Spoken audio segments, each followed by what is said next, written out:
This is the time. This is the time.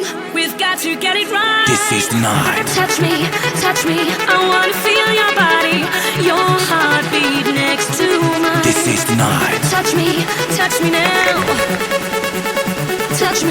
Touch me now.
When I first met you, my heart skipped a beat, and then I just melted in your arms, and then you touched me.